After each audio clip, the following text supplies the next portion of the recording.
järgmisele vaatame siis, mis on elektrisüsteemide muu info. Meil on tiiteleht, meil on kirjeldus, hoolduskava. Vaatame järjest. Vaatame siis PDF-i osa. Meil on süsteemi tiiteleht, jällegi töönumber, kes on tellija, mis tööd on siia, ehk siis välisvõrgud EV algusega, tugevool ET, nõrkvool EN, automaatika, EA, objekt, staadium, kes tegi ja millal tegi. Vaatame siis ehituskirjelduse. Siin on jällegi sisekord, kus saab täpsemalt otsida antud osa, mis meil on vaja.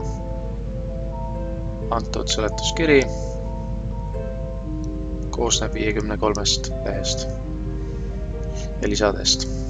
Siin on antud jooniste nimekiri, ehk siis joonise number, joonise nimetus, mis suurus, ehk siis A2 lehele, mõõtkavaga 1 samajale ja 1 leht. Näiteks kilbiskeemid, lehel A4, 4 lehte ja nii edasi. Kõik lehed, ehk siis graafiline osa, mis kuulub antud projekti juurde, pannakse siia juurde. Siis hakkame järjest vaatama. Alguses on üldine kirjeldus, ehk siis lähteandmed, uuring, mida tehtud, mis dokumenti järgi tehti projekt, üldised paragrahvid ja standardid, olemasolev olukord, madalapingeliinid,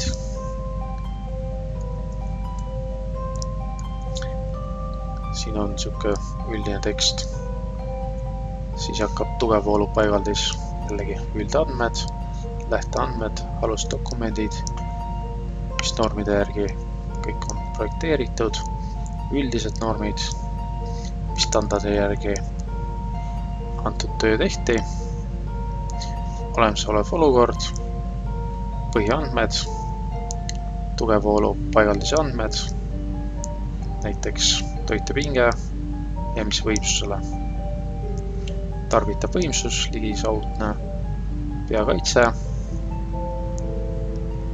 siis on madalpinge peajaotussüsteemid, ehk siis trafod ja nii edasi. Jällegi kõik asjad pannakse kirja. Klemmplaatide nummerdused. Tihtipeale loetakse ükskord läbi ja jäetakse meelde. Info peakilbist, jaotuskilpidest, arvestussüsteemidest, siis arvestitest, upsisüsteemidest, tagavarade, elekter, kõik võimsused, pinged ja nii edasi. Eraldi pannakse maandused ja potentsiaaliühendused, kaablikarbikust, kuidas tehakse läbiviigud, torud ja karbid, jõuseadmete elektrivarustus, mis joonisel tuleb vaadata, kuidas tehakse ühendused, arvuti töökohad, kui kõrgele pannakse lülitid, regulaatorid ja pistikuvesad. Kõik pannakse konkreetselt kirja. Siis üldvalgustuse info, kus on, mis võimsusel ja palju valgust annab.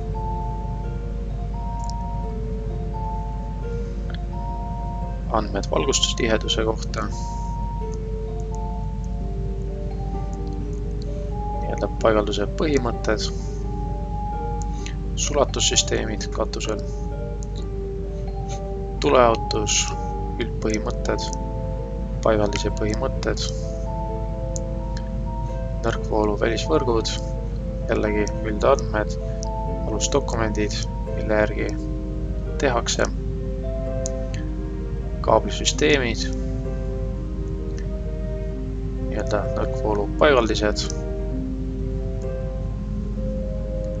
Tehakse eraldi projekt, aga selles seletuskirjas pannakse üldised teemad kõik paika, mis on telefonisüsteemid ette nähtud. Valvesüsteemid, tuletõrjesüsteemid, läbipääsusüsteem, mis on ette nähtud, videovalve, nõuded üldised, TV-süsteemid, automaatika, üldine osa, jällegi alusdokumendid, mille järgi tehti, mis normide järgi tehakse, süsteemi üldine kirjeldus, kuidas ette nähtud on, siis nii-öelda arvuti poolt juhitavad süsteemid, kuidas süsteem on ühendatud, elekter, küte, jahutus ja ventilatsioon, kuidas on ette nähtud nii-öelda automaatika struktuur, järelevalvekeskused, mis tarkvara kasutatakse, mis kaablid, seadmed, temperatuuriandurid ja nii edasi.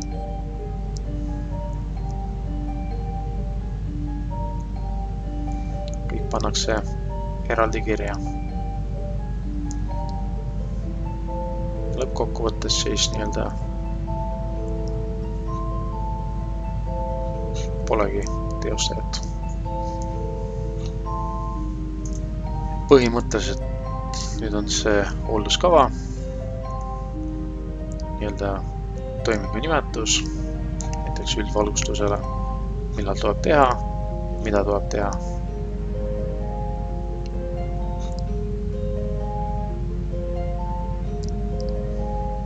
Jällegi hoolduskava ainult elektri osale.